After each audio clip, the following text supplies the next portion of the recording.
የአይነ ስውራን ደግሞ ይገርማቸዋል። ጆሮአችን ከዲሽ ጣራችሁ ለከሰቀላችሁ ዲሽ የኛ ጆሮ ይበልጣል። አዛኝን ማርያም ነው የምላችሁ። ወተት መግዛት ካልቻል ወተት ካልሸማሉ ምን አገባ ቢኖር ባይኖር እማታገኘው የብደት ዋዜማ ማለት የማያገኙትን ነገር መመኘት። አግብታችሁ ልጅም ቢላችሁ ልጅም ቢካ አማራጭ የለም ወይ? እየሰማችሁ ነው? አማራጭ የለም አለ አማራጭ። እኔ ለምሳሌ አይነ ስውር ነኝ። ስዕል ለመሳል ምን ያስፈልጋል ብዬ ጠይቄ አላውቅም። ምን ያደርግልኝ? ለምን ነው ጠይቀው? ምን ይሰራል? ስራ ለማልሰራው ነገር ምን ያደርግልኛል? ሹፌር ብሆን አንድ ቀን ብዬ ተመኝቼ አላውቅም። ለምን እንደውም ሆኖ አይነ ሳይሆን እንደውም ሆኖ በሌላቸው ነገር እቅድ አይወጣም። እየሰማችሁ ነው? ብዙ ሰው ክርስቲያኖች ገደል የሚገቡት በሌላቸው ነገር በጀት ይመድባሉ። በቃ በዚህ ወር መኪና ገዛለሁ። ሰውየው እኮ እንኳን መኪና ጫማ መግዣ እኮ የለው። ይሄ ሰውዬ በእርግጠኝነት በዚህ ወር በመኪና ሊገጭ ይችላል። እሱ በጀት አያስፈልገው። ሰው በሌለው ነገር እቅድ አይወጣም። አንዳንድ ጊዜ ሳይንስ ስላመጋገብ የጻፈውን ስናነብ እንደው በእውነት የኢትዮጵያ ሕዝብ ቫይታሚን እግዚአብሔር ራሱ በእንቅልፉ ልቡ እያዋጠው የሚኖር እንጂ እንዳመጋገባችሁ የለንም። ወንድሞች ሆይ ወንድሞች ሆይ ወንድሞች ሆይ ኧረ ድምጻችሁ አይመጥንም። ወንድሞች ሆይ ወንድሞች ሆይ ወንድሞች ሆይ ወንድሞች ሆይ መከራውን አታድንቁ ምኑን መከራውን ምን አታርጉ አታድንቁ። እነማን ወንድሞች እነማን ወንድሞች ወይነ ወንድሞች አንዱ ቃል፣ ሁለተኛው አታድንቁ ነው። ሶስተኛው እንዳይደነቅ የተደረገው ምንድነው? መከራ ነው።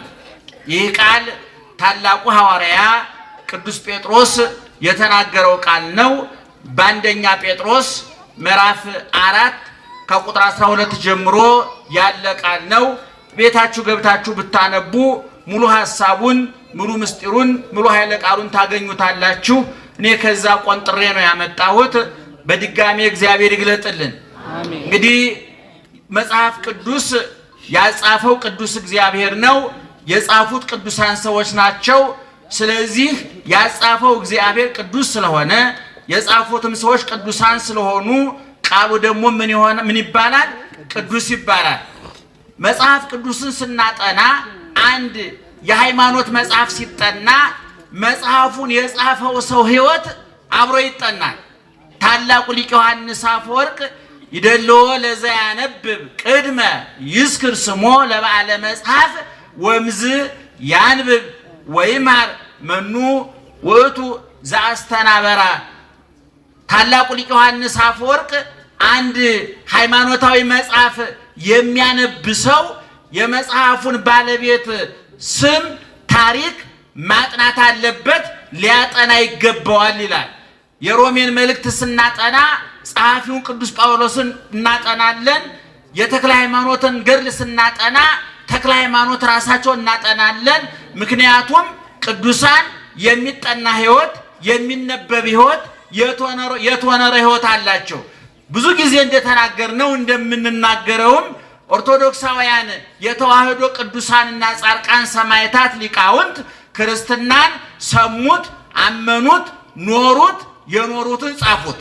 ያመኑትን አወቁት፣ ያወቁትን ኖሩት፣ የኖሩትን ጻፉት። ስለዚህ ክርስትና የነፍሳቸው ጭማቂ፣ የሕይወታቸው ፍልቃቂ፣ የታሪካቸው አንዱ አካል ነው።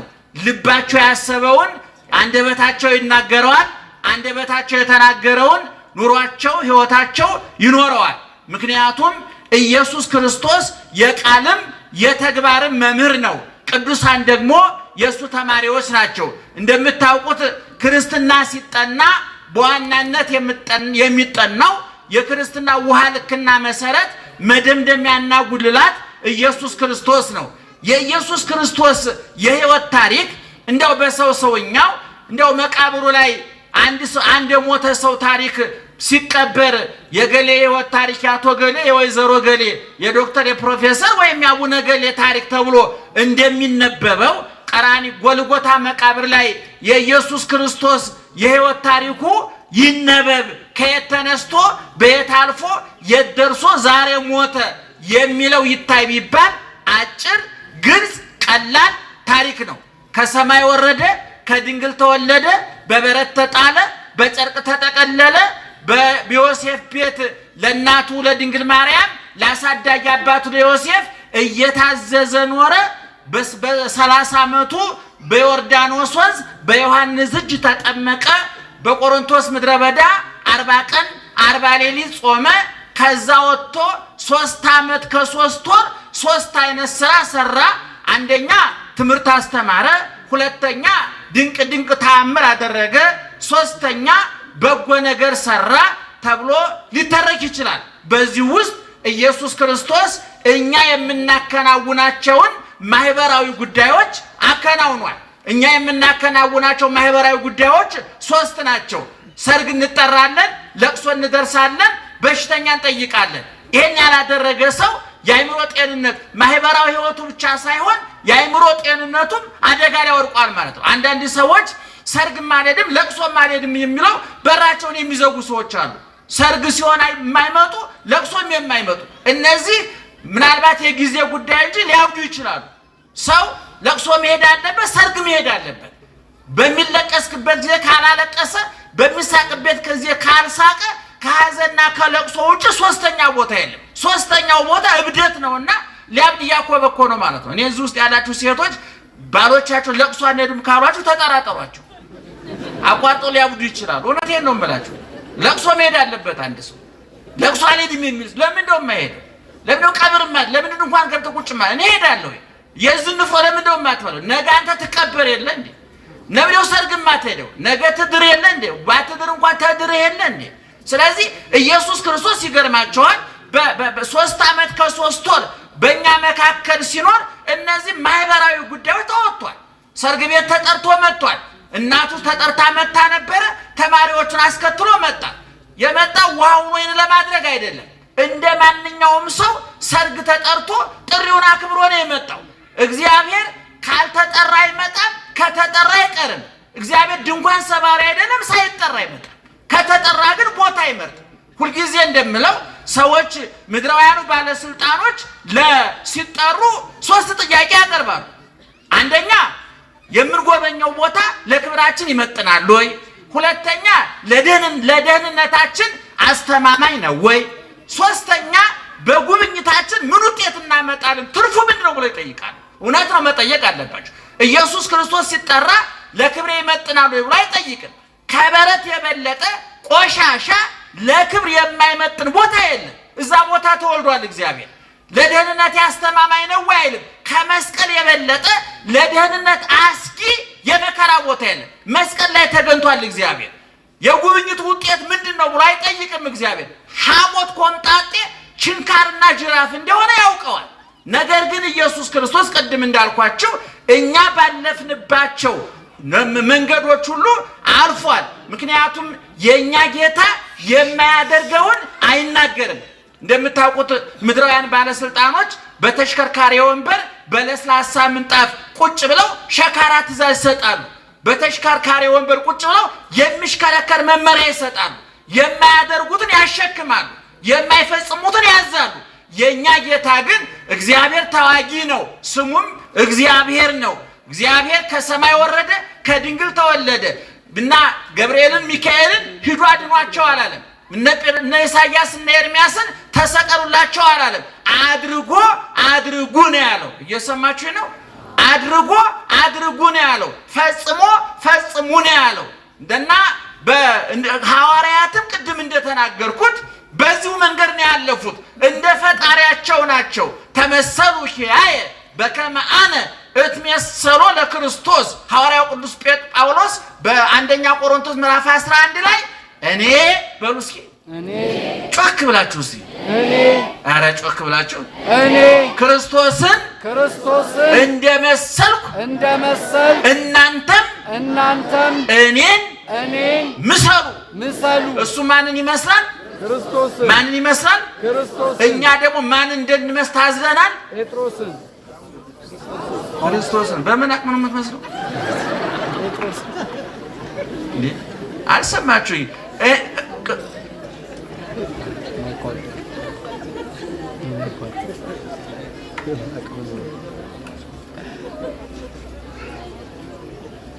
ይቅርታ የመረጃ ክፍተት እንዳይፈጠር ነጠላይ ላይ የሆነ ነገር ለጥፉ እያስለቀኩኝ ነው።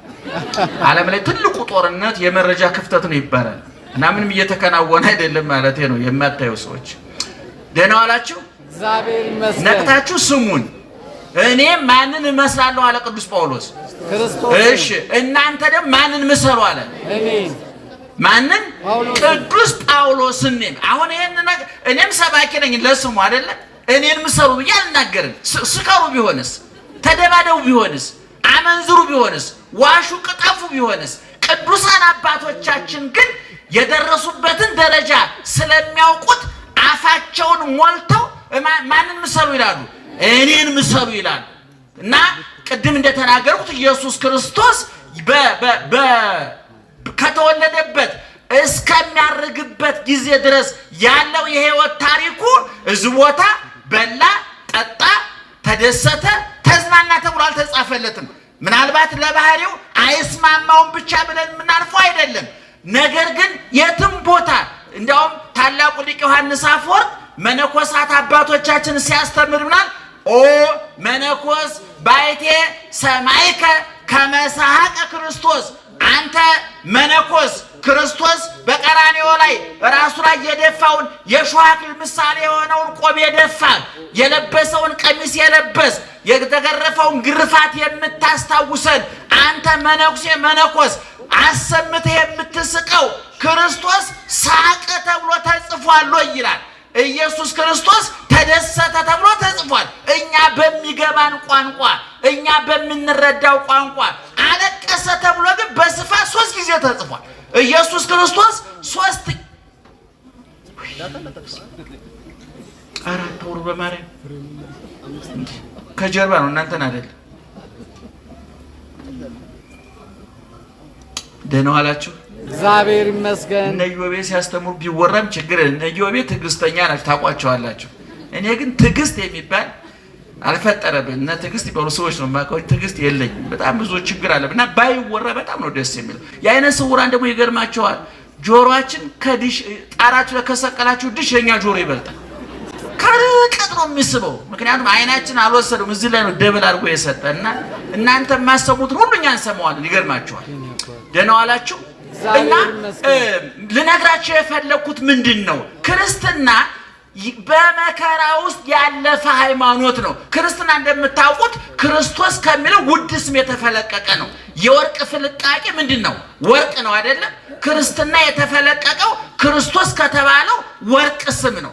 እና ክርስትና ከክርስቶስ ከተወሰደ ክርስቶስ ክርስትናውን እንዴት አድርጎ እንደመሰረተው ማየት ያስፈልጋል። ቅድም እንደተናገርኩት በበረት ተወለደ፣ በጨርቅ ተጠቀለለ፣ ተሰደደ፣ ተራበ፣ ተጠማ፣ ተሰደበ፣ ተሰቀለ፣ ተቸነከረ፣ ተገረፈ፣ በጥፊ ተመታ፣ ምራቅ ተተፋበት፣ ሐሞት ኮምጣጤ ጠጣ፣ የሾህ አክሊል ተደፋበት፣ ተጠማሁ እያለ ሞተ፣ ተገነዘ፣ ተቀበረ፣ ተነሳ፣ አረገ። ዳግመኛ መልሶ ምን ይሆናል? ይመጣል። አሁን በዚህ ታሪክ ውስጥ ነው። በዚህ ታሪክ ውስጥ ብርን፣ ወርቅን፣ መብልን፣ መጠጥን፣ ሹመትን፣ ቅንጦትን፣ ተድላን፣ ደስታን የሚመለከት ነገር ጠቅሰናል። በዚህ ውስጥ አልጠቀስም። ስለዚህ ቅዱስ ጴጥሮስ እየነገረን ያለው ምንድን ነው? አኀዊነ ኢታንክርዋ ለእንተ ትመጽአክሙ መከራ ከመዘነኪር ግብር ዘይከውን ብክሙ። ወንድሞች ሆይ መከራ ሲደርስባችሁ አታርንቁ፣ አታርንቁ። መከራው በእናንተ የተጀመረ አይደለም። ከእናንተ በፊት ክርስትናውን የመሰረተው ክርስቶስ እጸድቅ ኃይል ጻድቅ፣ እቀደስ ኃይል ቅዱስ፣ እሾም ኃይል ሹም ሁሉ ሞልቶ የተረፈው ጌታችን እሱ በበረት ከመወለድ ጀምሮ በባዶ መቃብር እስከ መቀበር ድረስ መከራ ተቀብሏል። ስለዚህ እናንተ የሚደርስባችሁን መከራ አታርንቁት፣ ከመከራው ይልቅ ውጤቱን አድንቁ አለ። ደህና ዋላችሁ? እመቤታችን ታውቃላችሁ ጸሎት አላት በሉቃስ ወንጌል ውስጥ። ቅዱስ ሉቃስ እመቤታችን የዘመረችውን መዝሙር የዘመረችውን ዝማሬ የብሉይ ኪዳን ዕውቀቷን በደንብ አድርጎ ጽፎላታል። በሉቃስ ወንጌል ምዕራፍ 1 ቁጥር 37 ጀምሮ ስታነቡ በዚህ ውስጥ ምንድነው ማርያምም ማለች ብለን ምንድነው የምንለው?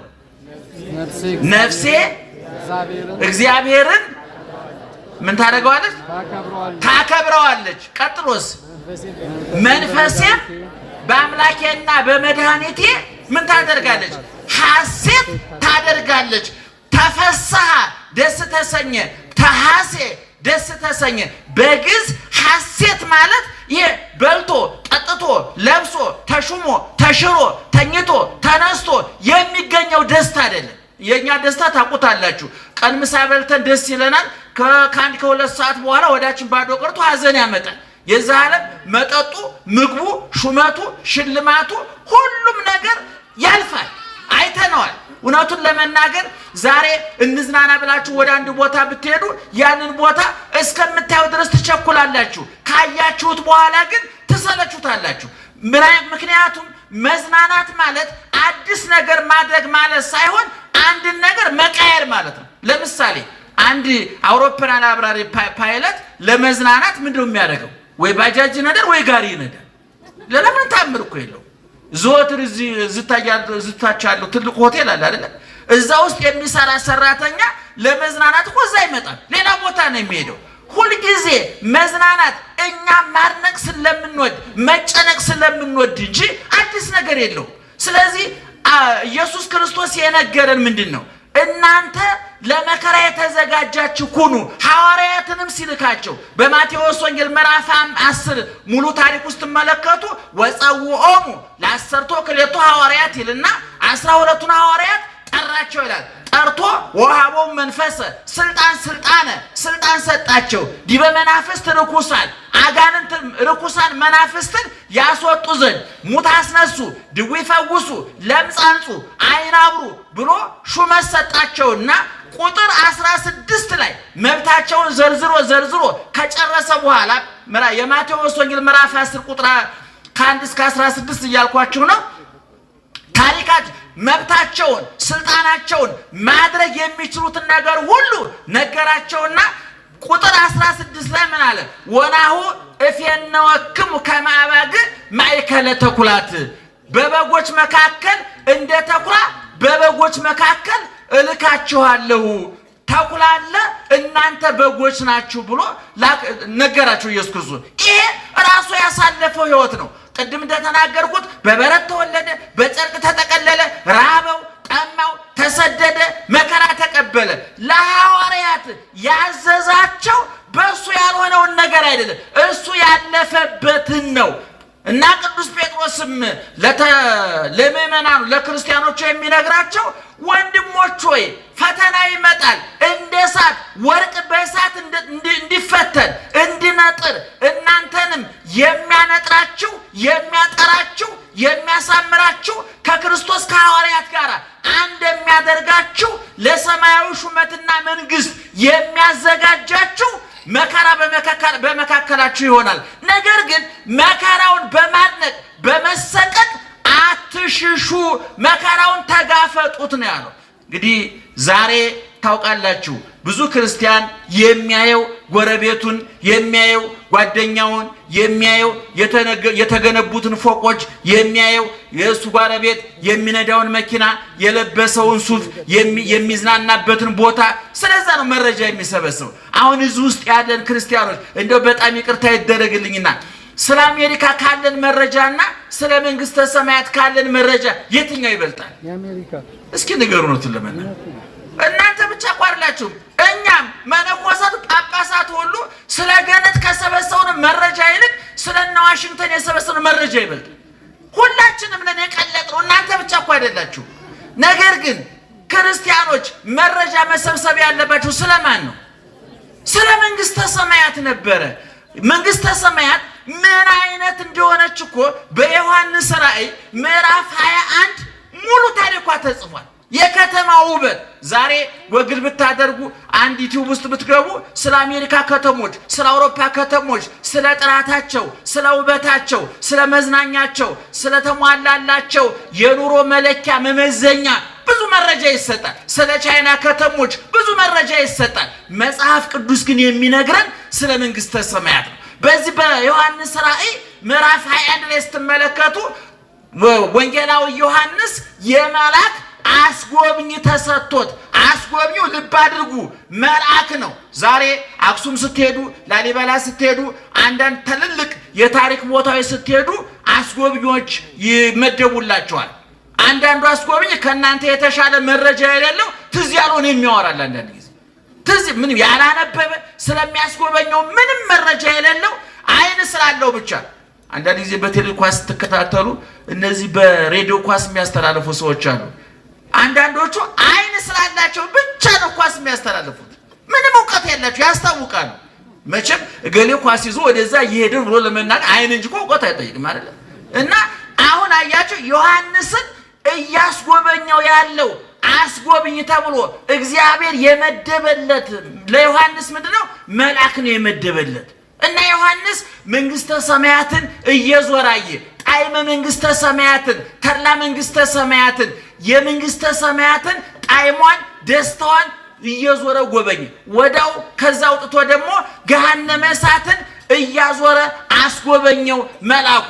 ከዛ በኋላ ዮሐንስ ወደ መሬት ተመልሶ ወደኛ ተመልሶ ስለ መንግስተ ሰማያት ውበት መረጃ አስቀመጠልን። ይህች መንግስት ምን አይነት ቤት ናት? 12 በር አላት ይላል። ስንት በር አላት? ጮክ ብላችሁ ንገሩኝ። 12 በር አላት። በሩ 12 መሆኑ ብቻ አይግረማችሁ። 12 ሁሉ በር ከምን የተሰራ መሰላችሁ? ከአልማዝ ከዕንቁ የተሰራ።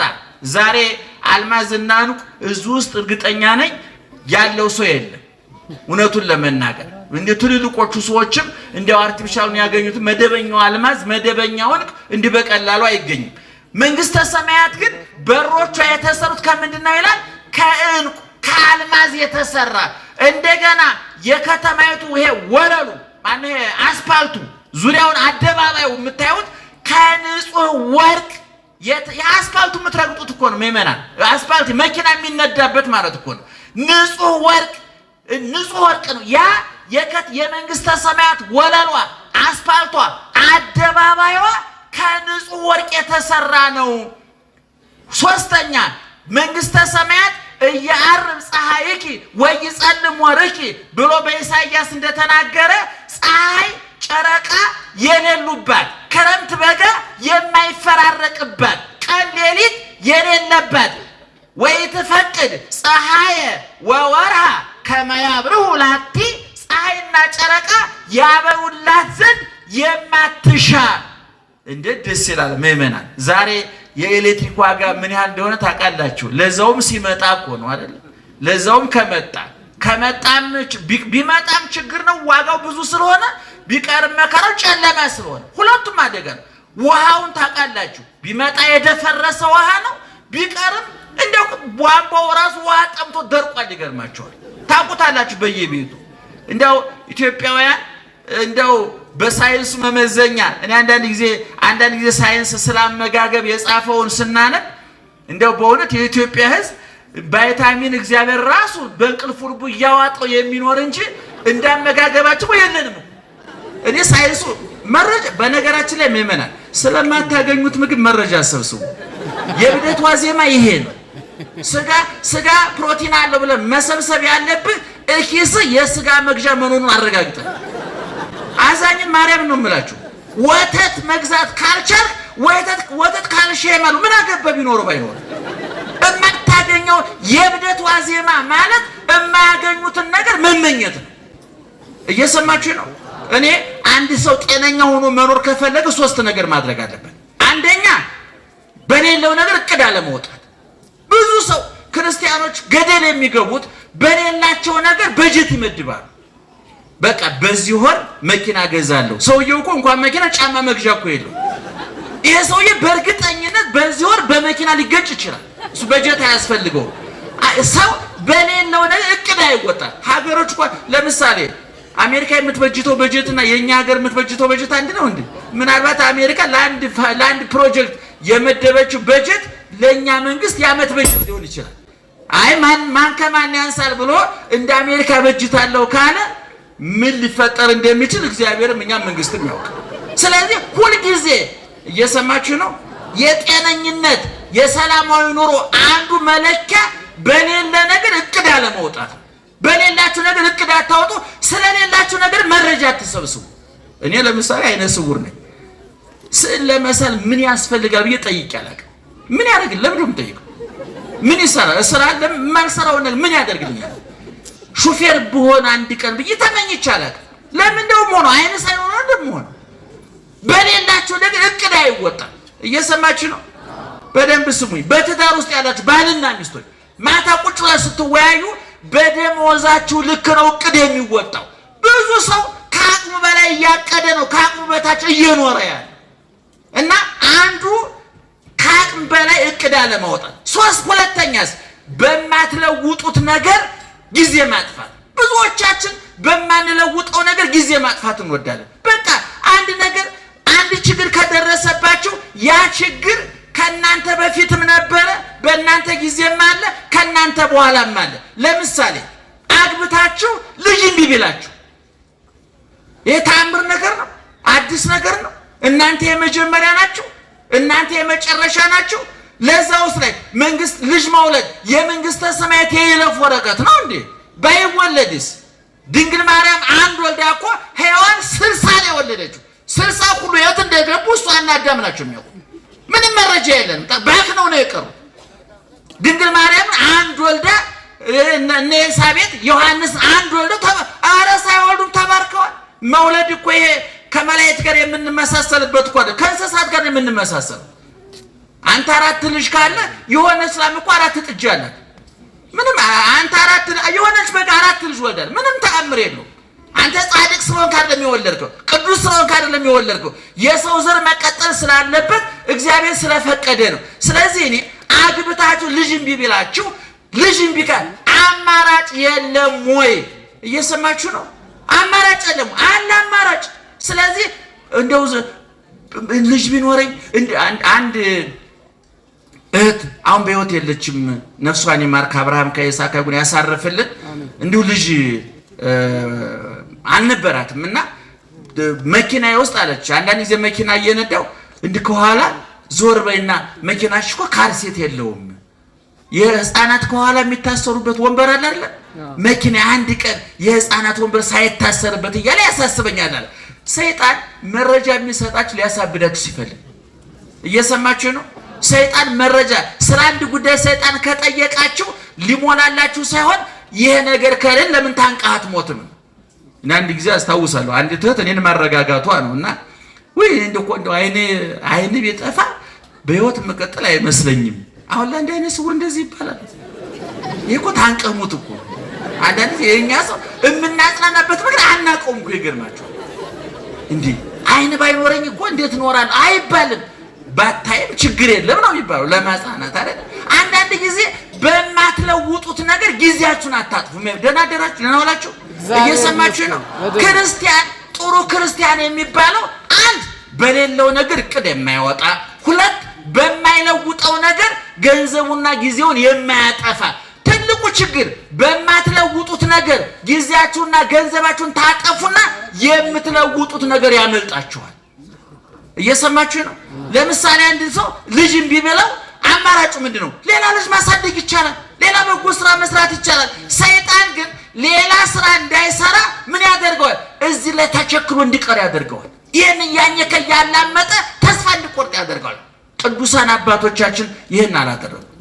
ይጸልያሉ እንጂ አይሰለቹም እና በማይለውጡት ነገር ጊዜ አለማጥፋት። ሶስተኛው ካላችሁ ነገር ይልቅ የሌላችሁ ነገር እንደሚበልጥ አድርጎ ያሳያችኋል ሰይጣን። እየሰማችሁ ነው? ያላችሁን ነገር ያስረሳና የሌላችሁ ነገር ያስታውሳችኋል። ይሄ በጣም ትልቁ ማስረጃ አዳምና ሔዋን ናቸው። አዳምና ሔዋን የሚኖሩት በገነት ነበረ። ገነት አይብራራም፣ ዝም ብሎ ገነት ነው። ዛሬ እንኳን ለምለም ቦታ እንደው አበባ ያለበት ቦታ ንጹህ ቦታ ስናገኝ ምን ይመስላል የምንለው? ገነት ይመስላል። ለዚህ ነው አዳም ከገነት ከወጣ በኋላ እንባውን መቋቋም ያቃተው ገነትን በወሬና በመጽሐፍ ሳይሆን በኑሮ ስለሚያቀው ነው። ይገርማል። ዋልቦቱ ለአዳም ካልህ ህሊና ዘንበለ በካይላ ኢላ ኃጢአቱ እግዚአብሔርን ያህል ጌታ ገነትን ያህል ቦታ አጥቼ ቀምሶት ስለሆነ የወጣው እንባውን ሊገታው አልቻለም። ልቡ ሊጽናናለት አልቻለም። እና አዳምና ሔዋን ገነት እየኖሩ እግዚአብሔር ጧት ማታ እየመጣ አዳም ደህናዋን ሔዋን እንዴት አመሸሽ እያለ እየጠየቃቸው ቅዱሳን መላእክት እንደ ቡና ጣጭ ጎረቤት ጧት ማታ እየጎበኟቸው ጭንቀት የሌለበት የአየር ብክለት የሌለበት መሰደድ መፈናቀል መራም መጠማት የሌለበት ሹመት ሽረት ሐዘን ደስታ ጥጋብ ረሃብ የማይፈራረቅበት እግዚአብሔር የነገሰበትን ከተማ በነገሰበት ገነት እየኖሩ ሰይጣን መጥቶ ምንድን ያላቸው? ይሄ ሁሉ ነገር ከንቱ። ዋናው ትልቁ ምስጢር ያለው እዚች ጸበለሱ ላይ ነው አለ። ያ ጸበለስ እኮ ምእመናን ብትበሉት አያወፍር ሌላ ምንም አያመጣ። ሰይጣን ግን በበለሷ ተንጠልጥሎ እነሱን ከዛ እንደሚያስወጣቸው ያውቀዋል። በኋላ ሰይጣን ከዛ በፊት ያንን በለስ እኮ ሔዋን አይተዋለች፣ አዳም አይቶታል። ግን አላጤኑትም፣ አላስተዋሉትም። እግዚአብሔር ጋር ስለነበሩ ያላቸው በስቶባቸው እያደነቁ ያንን ለማስተዋያ ጊዜ አልነበራቸውም። ሰይጣን መረጃውን ከሰጣቸው በኋላ ግን ሔዋን ቅጠሉ አምሮ ፍሬው ጣፍጦ ታያል። ከመሰናይ ፍሬው ለበሊ በቃ ውበት ጨምሮ ታያል። ሽታው ማረካል፣ መልኩ ማረካል። ጣዕሙ ሳትበላው አስጎመጃትና ያችን የማትበላ የበለስ ፍሬ በልተው እነሱም ከእግዚአብሔር ተገነጠሉ፣ እኛም ገነጠሉ። ዛሬ እናንተ የደረሰባችሁ መከራ፣ ዓለሙ ላይ እየደረሰ ያለው መከራ፣ እኛም ላይ ያለው የደረሰው መከራ አዳምና ሔዋን ካላቸው ብዙ ነገር ይልቅ በሌላቸው ጥቂት ነገር ላይ በመንጠልጠል አቅልጠው ነው የነሱ ነው። ስለዚህ ምእመናን እነዚህ ያላችሁ ነገር ብዙ ነው። ተኝታችሁ ተነስታችኋል። አይናችሁ ያያል፣ ጆሮአችሁ ይሰማል፣ ደማችሁ እየተሰራጨ ኩላሊታችሁ ጉበታችሁ እየሰራ ነው። መሽቶ እየነጋ ነው፣ እየተነፈስን ነው። ይሄ ተመስገን ብለን ይሄን እፎይ ብለን እንዳንተኛ ሰይጣን የመረጃ መዓት በማፍሰስ በጭንቅላታችን የኛን ትተን የሌላ ሰው እንድንመለከት በማድረግ ትዳራችን ያምሳል፣ ፖለቲካችንን ያምሳል፣ ሃይማኖታችንን ያምሳል፣ ቢሮአችንን ያምሳል፣ ሱቃችንን ያምሳል፣ ማህበራዊ ህይወታችንን ያመሰቃቅለዋል። ስለዚህ ሶስቱን ነገሮች ማጤን አለባችሁ። አንድ በሌላችሁ ነገር እቅድ አታውጡ። ሁለት በማትለውጡት ነገር ጊዜ ገንዘባችን አታጥፉ። ሶስት ካላችሁና ከሌላችሁ የቱ ይበልጣል? ንገሩኝ እስኪ። የቱ ይበልጣል? ያላችሁ ይበልጣል። ስለዚህ ዮሐንስ መንግስተ ሰማያትን እየዞረ መጥቶ ሲጽፍልን መንግስተ ሰማያት አንድ ክረምትና በጋ ሌሊትና ቀን የማይፈራረቅባት፣ ሁለት 12 በር ያላት 12ቱ ሁሉ በሮቿ ከወርቅ ከዕንቁ ከአልማዝ የተሰሩ፣ ሶስት ወለሉ ሜዳው አስፋልቱ አደባባዩ ከንጹህ ወርቅ የተሰራ፣ አራተኛ ፀሐይ ጨረቃ ከዋክብት የማይፈራረቁባት እግዚአብሔር ወቱ ብርሃና የከተማይቱ ብርሃን ማን ነው ይላል ዮሐንስ? ራሱ እግዚአብሔር ነው። የብርሃን ምንጭ የኃይል ምንጭ ፀሐይ ጨረቃ ከዋክብት ናቸው። ወይም ደግሞ ከውሃ ከነፋስ የሚገኝ ኤሌክትሪክ ነው። በመንግስተ ሰማያት ግን በቀን ፀሐይ በሌሊት ፀሐይ ጨረቃ ኩራዝ ሻማ አምፖል የሚባል ነገር የለም። ክረምትና በጋ ሌሊትና ቀን ሐዘንና ደስታ የለም። በከተማይቱ ሹመት ሽረት የበላይ የበታች ገዥ ተገዥ ሰጭና ነሺ የለም። ሰጭና ተቀባይ የለም። ፖሊስ የለ ሌባ፣ ዶክተር የለ በሽተኛ፣ አዛዥ የለ ታዛዥ፣ ሁሉ እኩል ሆኖ ክርስቶስን መስሎ የሚኖርባት ከተማ ናት። እዛ ነው የምንገባው ምእመናን። ይሄን ነው ማድነቅ። ቅዱሳን እየነደዱ እየታረዱ እየተገፈፉ እየተገረፉ እሳቱን ስለቱን ስደቱን ረሃቡን ጥሙን አያደንቁም። የሚያደንቁት ምንድነው? ኋላ የሚገቡበትን ቦታ። ሐዋርያው ቅዱስ ጳውሎስ በዚህ በሮሜ 8:18 ላይ በጣም ይገርመኛል። ወገኖቼ ዛሬ የምንቀበለው መከራ ኋላ ከምናገኘው ክብር ጋር ሲመጣጠን ምንም እንዳልሆነ አስባለኋል። ለዛውም እኮ እኛ መከራ እኮ አልተቀበልንም። ታውቁታላችሁ አይደል? የኛ መከራ ከኛ ውስጥ የሚመጣ ነው። ከፍላጎታችን ከምኞታችን የሚመጣ ነው። ካለ መደማመጥ የሚመጣ ነው። ካለ መግባባት የሚመጣ ነው። እነ ቅዱስ ጳውሎስ በሁለተኛ ቆሮንቶስ ምዕራፍ 11 ላይ እኮ የደረሰበትን መከራ እኮ ተናግሮታል እኮ። ይገርማቸዋል። በቀን በሌሊት በበጋ በክረምት በባይስ በባህር በየብስ ባመነው በካደው በዘመዱ በባይዱ እንከራተታለሁ። በባህር ላይ መርከቤ ማዕበል ሞገድ እየናጣት ካሁን ሰጠምን እያል ከመከራ ተርፈናል። አይሁድ 5 ጊዜ 40 ሊሞላ አንድ ሲቀረው 40 ሊሞላ አንድ ሲቀረው 5 ጊዜ ገረፉኝ፣ በድንጋይ ወገሩኝ። ይሄ ሁሉ ነገር አይገርመኝም። እኔ ቀን ከሌሊት ቀን በውኔ ሌሊት በህልሜ የሚያናጉዘኝ እረፍት የሚነሳኝ የአብያተ ክርስቲያናት ጉዳይ ነው አለ።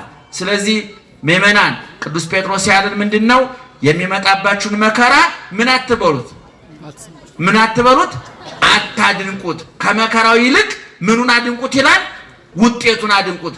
በነገራችን ላይ በጎበዝ ተማሪና በሰነፍ ተማሪ መካከል ያለው ልዩነት እንደው ታውቃላችሁ? ሰነፍ ተማሪ ፈተና ያደንቃል። ሰነፍ ተማሪ ፈተና እንደሚወርቅ ስለሚያውቀው አስቀድሞ ምን ይላል? ቲቸር አይወዱኝም፣ ያላስተማሩትን የሚፈትኑት እኔ አይነውሃቸው እኔን አይወደኝም።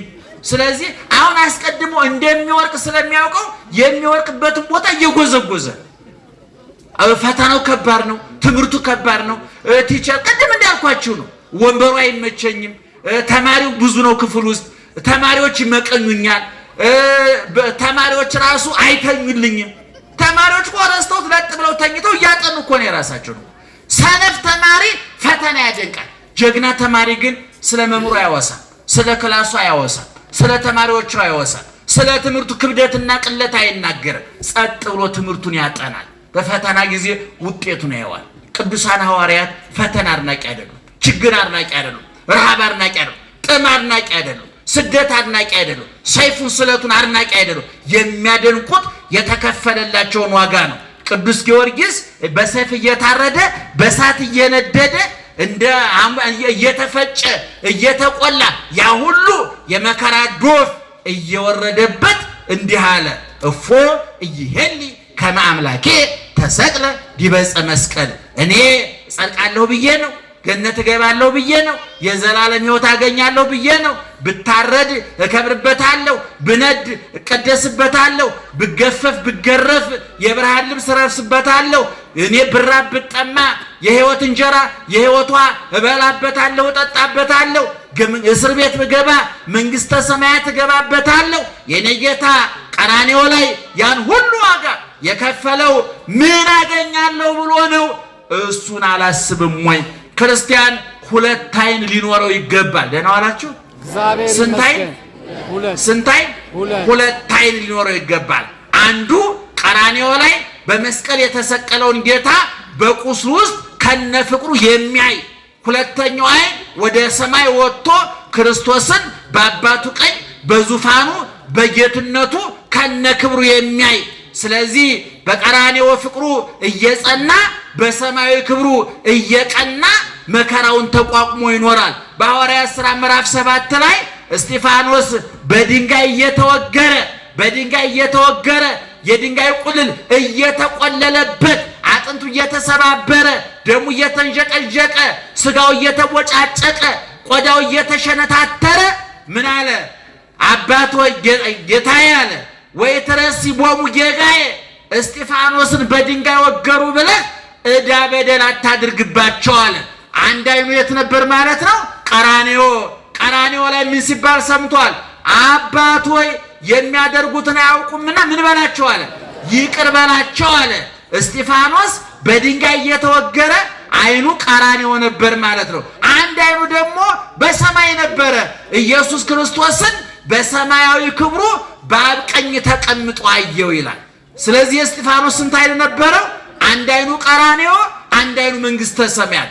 የኛ አንድ ዓይናችን ቴሌቪዥን ላይ ነው፣ ሌላው ዓይናችን ደግሞ ወደ ቦታ ነው። ታውቁታላችሁ። ስለ ጎረቤት መረጃ በመሰብሰብ የባከን ሰዎች ብዙ ሰው አበሻ ስለ ጎረቤት መረጃ በመሰብሰብ ጊዜውን የሚያጠፋ ጎረቤት ዶሮ እንደታረደ መረጃ ይሰበሰብ እኮ አበሻ በግ ታረደ ዶሮ ታረደ እንዲያደ ሶፋ ቀየሩ መጋረጃ ቀየሩ መስኮት የማይረባ መረጃ ሲሰበስብ አብዶ ቀውሶ ቅድም ነግሬያቸዋለሁ ስለሌለው ነገር መረጃ የሚሰበስብ አብዶ ቀውሶ ይቀራል። እኛ መረጃ እንዲኖረን የታዘዝነው ስለማን ነው? ስለ መንግስተ ሰማያት ወናሁ እዜነወክሙ ሐዲስ ዜና አዲስ ዜና እነግራቸዋለሁ ተብሎ እንደተነገረ አዲሱ ዜና የመንግስተ ሰማያት ጉዳይ ነው። መንግስተ ሰማያት ስንት በር አላት ብያቸዋለሁ? 12 በር። በሮቹ ከምን የተሰሩ ናቸው? ከአልማዝ ከዕንቁ። የከተማዋ አደባባይዋ ከምን የተሰራ ነው? ከንጹህ ወርቅ። ከተማዋ ፀሐይ፣ ጨረቃ፣ ከዋክብት አሉባት የሉባትም? ክረምትና በጋ አለ የለም? ሌሊትና ቀን አለ የለም? ሐዘንና ደስታ አለ የለም? የሚሾም የሚሻር አለ የለም? ሰጭና ተቀባይ አለ የለም? በሽተኛና ዶክተር አለ የለም? ነፃ ከተማ በ12 ሁሉ የመንግስተ ሰማያት በር ላይ ደግሞ የነማን ስም ተጽፏል መሰላችሁ? የሐዋርያት ስም ተጽፏል። የጴጥሮስ በር። አንዳንድ ሰዎች በቅዱሳን ስም ለምን ቤተክርስቲያን ሰራችሁ ብለው ሲበሳጩ ሰማለሁ። በቸም አንዳንድ ሰው የራሱ ስንፍና ሳያንሰው በሰው ይመቀኛል። በጣም ይገርመኛል። አንዳንድ ጊዜ ባለው ከመጽናናት ይልቅ በሰው የሚቀና እና በተክለ ሃይማኖት በጴጥሮስ በጳውሎስ ስም ቤተክርስቲያን ትሰራላችሁ ኢየሱስ ተረሳ የሚያሉ የሚያላዝኑ ሰዎች አሉ። እነሱ ራሳቸው ረስተውት እኮ እሱ እየፈለጋቸው ነው። ይገርማቸዋል። እና ነገር ግን መንግስተ ሰማያት ስንገባ በ12 ሁሉ በር ላይ የተጻፈው የማን ስም ነው? ጮክ ብላችሁ ንገሩ። የማን ስም ነው የተጻፈው? የኢየሱስ ስም ነው? የክርስቶስ ስም ነው? የሥላሴ ስም ነው? ለምን ተቀንጭቦ በር ላይ ይጻፍበታል? የሱ ስምማ ልባቸው ውስጥ ተጽፏል እኮ። ሁሉ የሱ አይደለም፣ ለምን ይቀነስበታል? ኢየሱስ ክርስቶስ እኮ በጣም ነው የሚገርመኝ። ወዳጆቹን አክባሪ፣ ትንሽ የደከሙለትን ብዙ የሚያከብር። እኔ የወይን ግንድ ነኝ እናንተ ምን ናችሁ አለ? ቅርንጫፎች። ምንድን ናችሁ አለ? ቅርንጫፎች። መንግስተ ሰማያትሰ ነያ ማእከሌክሙ፣ መንግስተ ሰማያት በመካከላችሁ ናት አለ። ክርስቶስ ራሱ መንግስተ ሰማያት ተብሎ ተጽፏል። ይገርማችሁ፣ መንግስተ ሰማያት ይባላል። መገለጡ ወነሃ ይሰማያ መንግስተ ሰማያት ለአስተርእዮቱ ማእከለ ፍቁራኒሁ፣ በወዳጆቹ መካከል መገለጡን መንግስተ ሰማያት ብሎ ይጠራዋል ሊቁ ሲተረጉም። ስለዚህ የገነት በር ላይ የተጻፈው የማን ስም ነው? የሐዋርያት። እዛ ውስጥ ደግሞ እነማን ይገባሉ? እናንተ ትገባላችሁ፣ እኛ እንገባለን። ዛሬ ቤት ላይኖራችሁ ይችላል። ዛሬ ጥሩ ምግብ ላይኖራችሁ ይችላል። ዛሬ ንጹህ ልብስ ላይኖራችሁ ይችላል። ዛሬ ምኝታችሁ ሸካራ ጎርባጣ ሊሆን ይችላል። ዛሬ ምሳ በልታችሁ ለራታችሁ እርግጠኛ ላትሆኑ ትችላላችሁ። ዛሬ ገንዘብ፣ ዘመድ፣ ጤና ፊቱን አዞሩባችሁ ሊሆን ይችላል። ኋላ ግን በእግዚአብሔር መንግስት እዛ የምንሾመው የምንነግሰው የንጉሱ አልጋ ወራሾች እኛ ነን። እኛ የማን ልጆች ነን? የክርስቶስ። የክርስቶስ መንግስት የሚወርሱ እነማን ናቸው? እኛ። እዛ እንገባል። ስለዚህ ወገኖቼ በማማረር በማጉረምረም ጊዜያችሁን አታባክኑ። ችግራችሁን በመቁጠር ጊዜያችሁን አታባክኑ። በሽታችሁን በመቁጠር ጊዜያችሁን አታባክኑ። ያቆሰሏችሁን በመቁጠር ጊዜያችሁን አታባክኑ። የቆሰለላችሁን አስቡት። ደህና ደሩ። ቃል ሕይወት ያሰማልን።